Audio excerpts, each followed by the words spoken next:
providing a diversified schedule of programming and educational services. We are great television and more. KTWU, Channel 11 Topeka, and K30AL, Channel 30, Iola, Fort Scott, Chanute.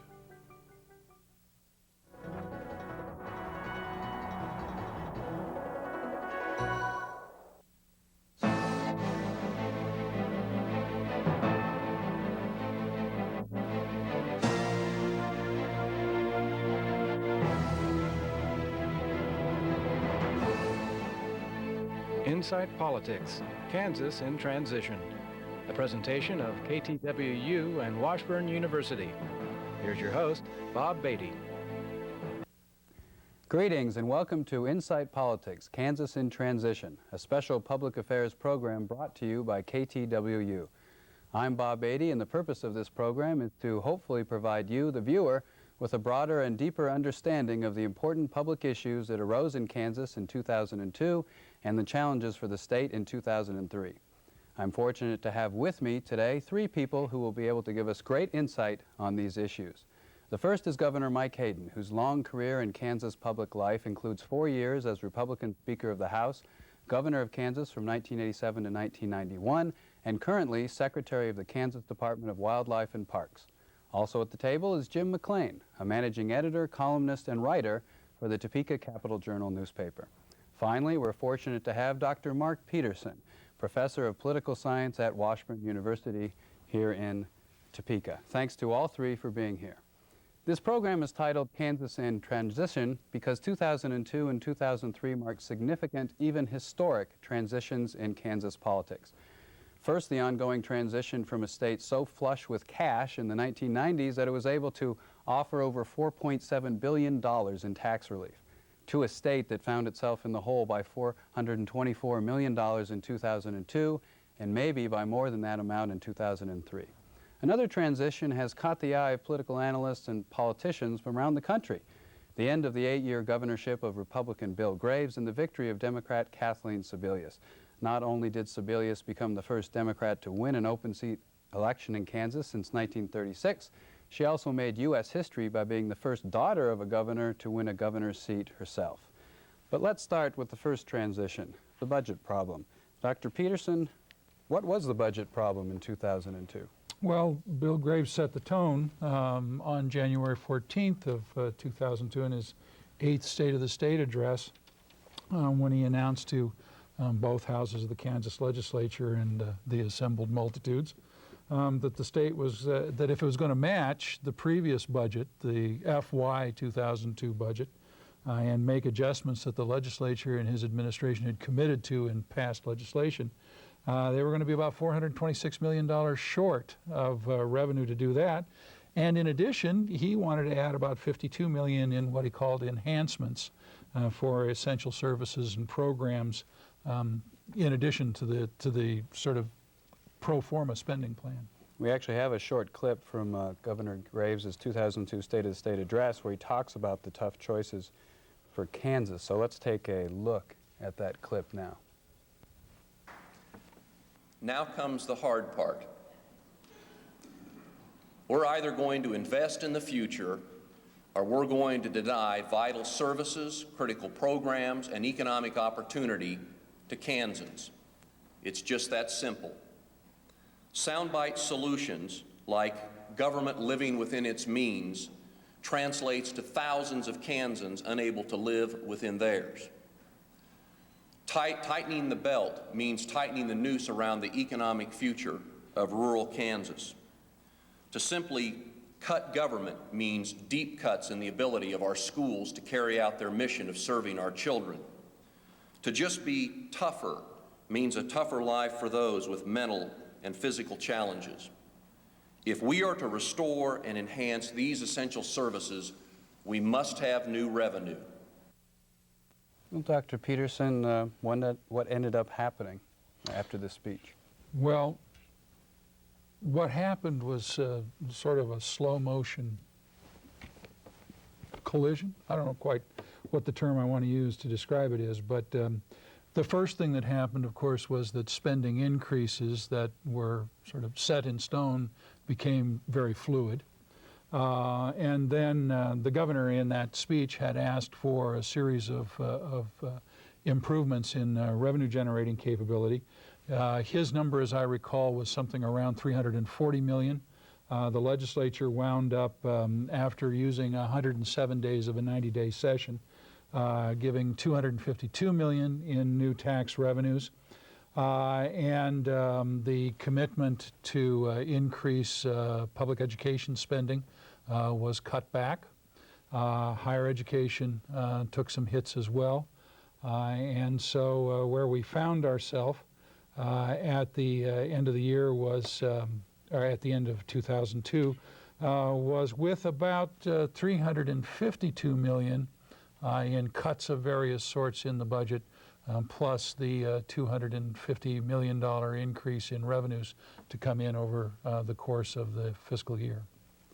Governor Hayden, this is a large revenue shortfall.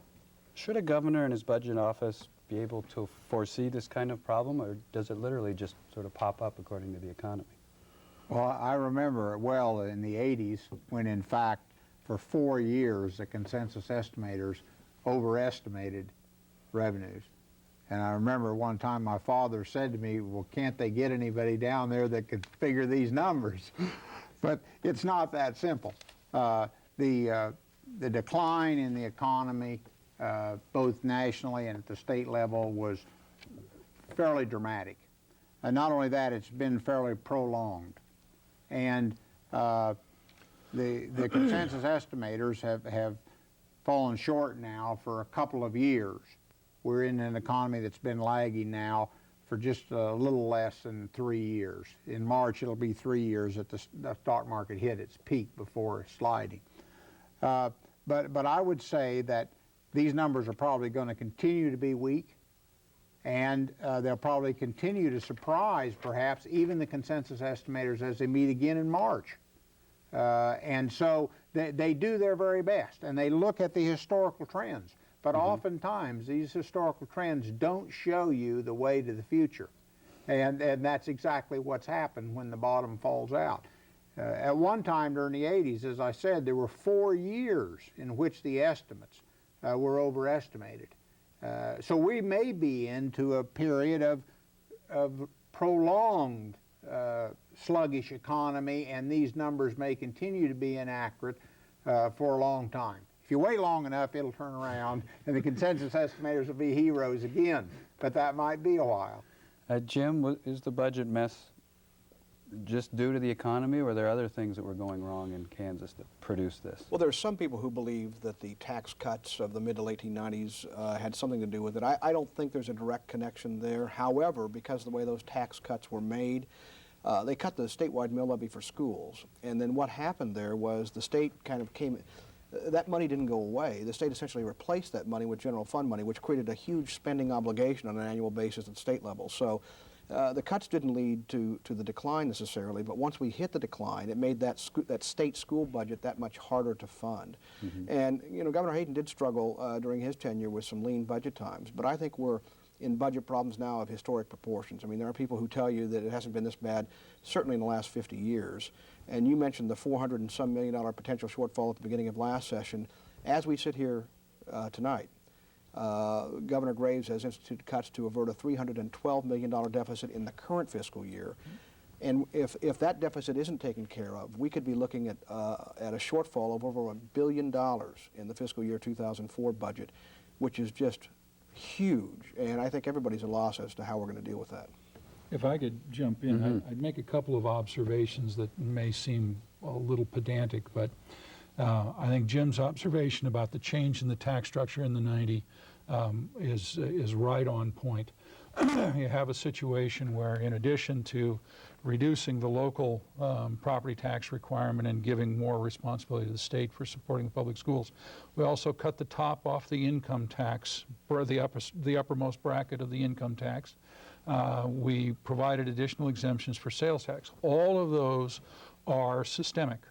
They'll last. They go on. We also instituted a situation in which the state, and lots of states have fallen into this since the 1990s, the states have moved into the business of providing entitlement programs.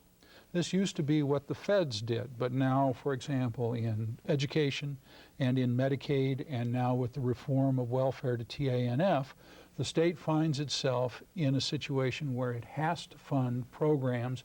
If people qualify, no questions asked, it goes on in perpetuity. And most of those programs, unfortunately, are what economists call countercyclical. That is, their costs go up when economies go into decline.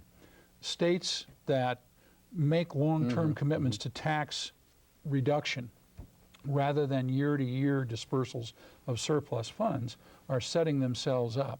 Then when the Bush administration tax cuts came through, they changed some tax treatments on long-term investment, and the net result is we've really got a double whammy on our hands. Is that just part of politics, Governor, that when times are good, like they were in the 90s, that you want to increase programs without really thinking, you know, this might end in a few years? Well, yeah, it's important to remember that there are some guidelines in state law. There are things like certain requirements on ending balances to guard against these very kind of things, these heady times, if you will. Now, unfortunately, one of the things the legislature did last year to make ends meet was they dismissed those requirements. In fact, we ended the year with some $12 million in the bank, which is the lowest ending balance in modern times, which means you start out virtually with none. And unfortunately, when you run the balances down that low, you just watch and see. This next session, they won't build them up either, because it's a question of, shall we increase taxes to build up the balances, and the answer is almost always no. So that means you go into next year with virtually no reserves as well. And I don't want to make this too esoteric, but the governor brings up a very good point there. First of all, he's a bit modest. He's responsible for the state's ending balance law. It was his idea, and it was to guard against these kinds of times. But however, as he pointed out, when you start with zero, you almost have a built-in deficit for the next year. I mean, this $312 million that I referenced before, the projected deficit, they have to eclipse that, erase that, take care of that, just to end up at zero at the end of the fiscal year in June. The law requires them to build in a 7.5% ending balance for the following year, and they're just going to ignore it again, because that's almost $400 million right there. They're just going to take that off the table. And so it's really hand-to-mouth existence for the state government right now, which is a pretty dangerous place to be. Well, we'll talk about that near the end of the show. I wanted to move on to the gubernatorial election. We'll start with the GOP primary. Three major candidates were Wichita Mayor Bob Knight, Senate President Dave Kerr, and State Treasurer Tim Schallenberger. I just want to throw out, looking back, why and how did Tim Schallenberger win the nomination? I can start with you, Governor. Well, the conservative wing of the party has a good solid base. This isn't the first time that we've seen a divided Republican primary. In fact, historically, the Republicans have a large field. And if someone can carve out even a fairly small amount of that field, they can be victorious. And in this case, we had two moderates, two well-qualified, well-known moderates. The mayor of Wichita, our state's largest city, Bob Knight, and the president of the Senate, Dave Kerr, both well-known, highly respected. They were competing for the same votes. So they simply divided the remaining field, which allowed Tim Schallenberger, former Speaker of the House, former state treasurer, to carve out his portion of the votes, which in the primary was enough to win. Right. Well, what was interesting, too, remember, prior to the field being set, Attorney General Carla Stovall, the state's perhaps best-known moderate, she got more votes in the '98 election than anybody, including Governor Graves, was the kind of proclaimed front runner. And then she decided about a couple of months into her campaign, or maybe more than that, that she never should have gotten into it in the first place. I mean, she didn't have the personal sense of mission required to carry her through. So she pulled out of the race. As you recall, there were some meetings among moderate Republicans to try to figure out who they were going to run, because they knew that if they put forward more than one candidate, they would fall into the trap of probably losing the nomination to Tim Schallenberger, a conservative. And in fact, you know, that ended up happening exactly the way the governor described it. And was it just not Governor Graves' style to sort of find a successor, a moderate that he could put out there? Well, you know, first of all, yeah, that's not Graves' style to dictate like that, and I'm not sure if any Republican governor would have done that. Although I think that he knew at the time that the stakes were pretty high, and had some personal feelings, because he and Kent Glasscock were good friends. and we could talk about Glasscock too, but that would confuse the situation even further because he was a candidate, then he was a lieutenant governor candidate, then he ended up on Bob Knight's ticket. But it was a very messy situation for the Republicans, I think. Yeah, I quite agree. When Stovall decided to let Hart rule head, the passions of politics rose up and created quite a mess for the Republicans. That's not to say necessarily that Schellenberger wouldn't have prevailed, but it seems less likely if there had been perhaps only one moderate candidate in the primary. But one quick note on that, because the residual of that, you asked about Governor Graves. Schellenberger wins the nomination, and I don't know how many weeks it was after his primary victory before Governor Graves finally endorsed him, and that was a very awkward news conference. I mean, Graves publicly kind of anguished over that and put it off, and so by the time the endorsement came down, it was tepid at best, and everybody knew it, and I think that did hurt Schellenberger in the general election campaign.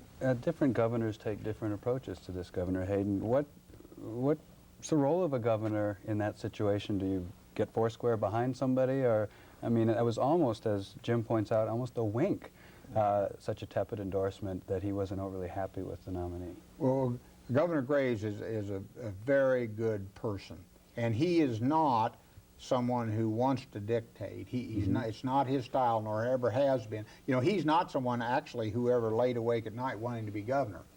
He rose up through the ranks, Assistant Secretary of State, Secretary of State. When the time was right, he was there, and he's provided tremendous leadership over these last 8 years. But he's not a dyed-in-the-wool, hardcore politician. Never has been. A very good man, a very good governor. But he also has great compassion, and the right wing of the Republican Party caused Governor Graves great problems throughout almost all of the 8 years, and he anguished over that greatly. And when it came down to it, he saw his friends falling to the wayside, if you will, Speaker Glasscock, Carlos Stovall, even Jerry Moran, people that he had great admiration for and respect for. And so he anguished greatly over the question of whether he should support the right wing, who for 8 years had bashed on him. And he remembered that, and it was very hard to overlook. Yeah, I thought Gary Shearer's comment a couple of weeks ago about if you think I'm going to whistle and nod and act politely about this after 8 years of what we've had to put up with was right on point. Let's move to Kathleen Sebelius. Before we talk about how a Democrat was able to win the governorship in a Republican state, I'd like to take a look at a clip we have from September in which Kathleen Sebelius talks about education, which was one of the main themes of her campaign. There's no question that the education systems, whether they be the region schools or community colleges or K through 12 education, needs to be part of the review process. We need to have the same kind of internal look at, are we running 21st century schools? Are the costs minimized at the administrative level and focused on the classroom? Are we paying teachers at an adequate level? Those are fundamental questions that I think school boards and parents and boards of regents have to go through as part of this exercise. But frankly, education over and over again is proven to be not only the ticket to the future for our children and making sure that we can prosper and grow in the 21st century, it's probably the single best economic development engine we have in this state. Having trained workers, having students ready for 21st century jobs is the fastest way we can grow existing businesses and attract new businesses. If we lose quality education, the rest of the economy goes south with it. So we don't have the luxury of even debating whether or not education should be a priority. It has to be a priority if we're going to grow the Kansas economy, keep the good jobs and businesses here, and be able to attract an additional workforce. Well, clearly education was the main plank of Kathleen Sebelius' campaign, but I've received phone calls from Cincinnati and actually the Congressional Quarterly and others, and the question to me always is, how did she win? Why did she win? Who is this woman? And I'm going to throw that out because it is an interesting phenomenon. in a Republican state always, but also this individual who's the daughter of a former governor. Why do you think she was able to win the governorship? Kathleen is a very articulate person. She's very well qualified. She served in the legislature. She served twice in statewide elected office as insurance commissioner. Her father was governor. She's married to the son of a former Republican congressman from Kansas. So she's had a long, long history of being associated with politics. You know, and Kansas is a Republican state. We are, but it's misleading to think that we always elect Republican governors. We haven't sent a Democrat to the United States Senate since 1936. But when Kathleen finishes her first 4 years, it will have been 32 years since the modern governorship began in 1974, and we will have had 16 years of Democrat governors and 16 years of Republican governors. So we are a state that has actually a fairly significant history of crossing over in gubernatorial politics based on the candidate and based on the times. And I think she was very skillful in anticipating the situation. She was somewhat fortunate in that she was matched up against a right-wing or certainly a conservative Republican. And obviously many, many Republicans crossed over, and also many unaffiliateds who actually outnumbered the Democrats in Kansas. Right. Many unaffiliated were attracted to her campaign. And she was very skillful in bringing that all together. Jim, I think Governor hit it right on the head. A couple of quick points. One, and Governor Hayden would know this too, in order for a Republican to win in the state, they have to run strong in some key areas, one of those being western Kansas, the big first district. And the governor alluded to Kathleen Sebelius' husband, Gary Sebelius, son of Keith Sebelius, former congressman from that area. And so I think that put her, that was a good, that put her kind of in the running out in that part of the state. But I think another key thing that we overlook sometimes was the Blue Cross Blue Shield decision that she made just prior to her campaign beginning. She toured the state, held public hearings, and the issue on the table was whether or not this Indiana insurance company was going to buy Kansas Blue Cross Blue Shield. And I think she held public hearings across the state which were very, very well attended. She ultimately made the decision to deny the transaction. And in some rural parts of the state, I think that really gave her some credibility with some people who were worried about the future of their hospitals. So I think that, and we can't ignore the fact that she raised over $3 million and didn't have any primary opposition. So by the time it got to the general election campaign, Schallenberger, who had just come out of a tough primary fight, came up against her and her huge war chest. And I don't think he was closing the gap in the final weeks, but he just couldn't get there, notwithstanding the fact that it's a Republican state. I'd take a slightly different tack and suggest that while Kathleen had all of the qualities that were identified here and was a strong candidate, bottom line here is not so much that Kathleen Sebelius won as that Tim Schallenberger lost. When you look at the data from voter turnout in the state was 52.7%.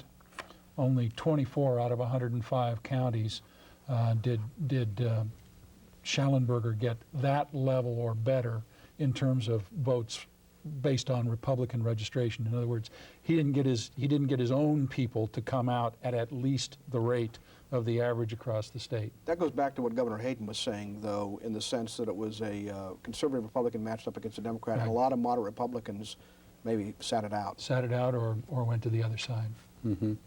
So, looking forward, what does the new governor and the legislature have to do with, as you pointed out, this massive problem with the budget? We'll start with Governor. Well, I actually think, first off, if you look, we've had 2 Democrat governors who served with Republican legislatures the entire time and served 8 years.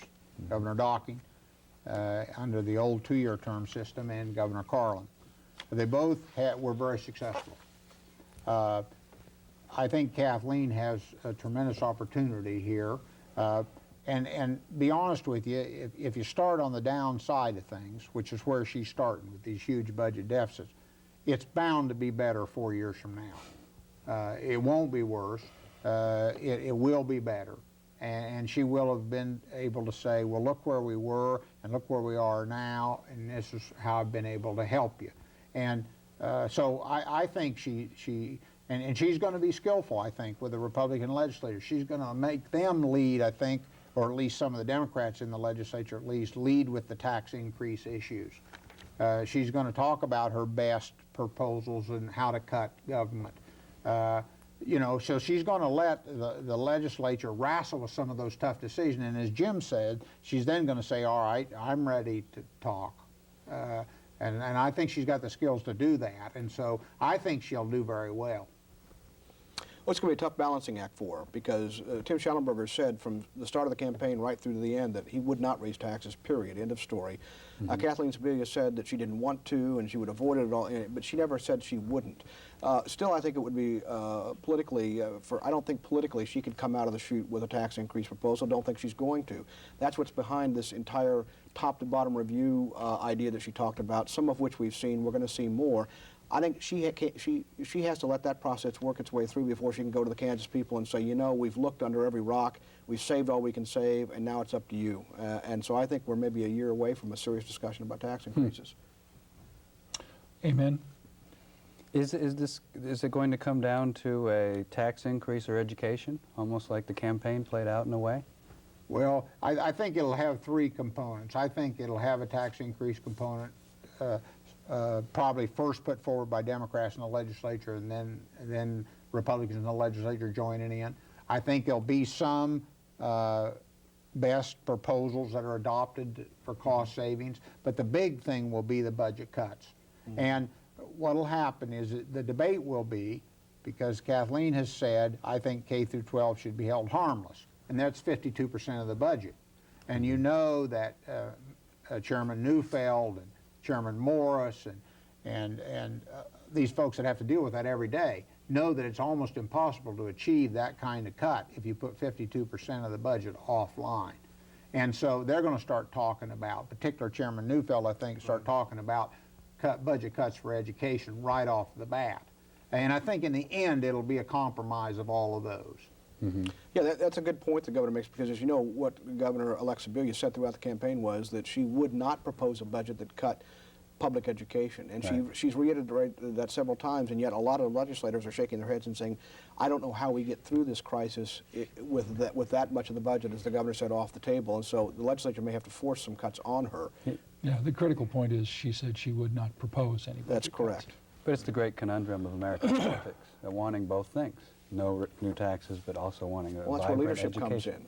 comes in. And That's the key again, it's word. going to be it's a balancing act for her in terms of when she exerts that leadership and how she allows this to kind of play out. And the governor points out that it's an opportunity just as much as anything else. Absolutely. It's a great opportunity, really, because expectations are relatively low in hard times. And so that gives you the chance. You know, Bill Graves benefited almost all of his career, and he'll tell you this, from low expectations. People didn't expect much of him. Those of us who knew him, of course, knew that he would rise to the occasion and do real well, and he did. But that isn't what people expected. Kathleen has an opportunity for great progress here because expectations aren't very high. She certainly does. Well, that's all the time we have for today. I'd like to thank Dr. Mark Peterson, Jim McLean, and Governor Mike Hayden for offering their insight on this special edition of Inside Politics on KTWU. For now, it's time for us to go, and goodbye.